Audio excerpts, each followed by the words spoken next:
Surat railway station ઉપર યાત્રીઓ વચ્ચે બબાલ. ટ્રેનમાં બેઠેલા યાત્રીઓએ દરવાજો ના ખોલતા બબાલ થઈ ગઈ. સુરત રેલવે સ્ટેશનના પ્લેટફોર્મ નંબર 4 ઉપર બબાલ થઈ. સમગ્ર ઘટનાનો વિડીયો સોશિયલ મીડિયામાં વાયરલ થયો છે. સુરતના રેલવે સ્ટેશન પરની ઘટના છે, જ્યાં રેલવે સ્ટેશન પ્લેટફોર્મ નંબર 4 પર મુસાફરોએ દરવાજો જ ના ખોલ્યો, જેના કારણે જે પ્લેટફોર્મ પર ઉભેલા યાત્રિકો હતા તે ટ્રેનમાં ચડી ના શક્યા, જેના પરિણામે રોષ જોવા મળ્યો હતો. સવારે ટ્રેનમાં બેઠેલા યાત્રીઓએ દરવાજો જ ના ખોલતા બબાલ મચી ગઈ. બહાર ઉભેલા લોકોએ ટ્રેનના બારીઓના કાચ પણ તોડવાનો પ્રયાસ કર્યો હતો.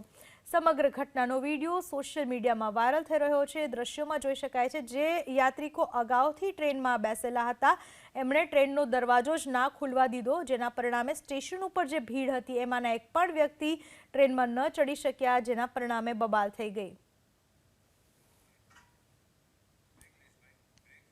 સુરત રેલવે સ્ટેશન ઉપર યાત્રીઓ વચ્ચે બબાલ. ટ્રેનમાં બેઠેલા યાત્રીઓએ દરવાજો ના ખોલતા બબાલ થઈ ગઈ. સુરત રેલવે સ્ટેશનના પ્લેટફોર્મ નંબર 4 ઉપર બબાલ થઈ. સમગ્ર ઘટનાનો વિડીયો સોશિયલ મીડિયામાં વાયરલ થયો છે. સુરતના રેલવે સ્ટેશન પરની ઘટના છે, જ્યાં રેલવે સ્ટેશન પ્લેટફોર્મ નંબર 4 પર મુસાફરોએ દરવાજો જ ના ખોલ્યો,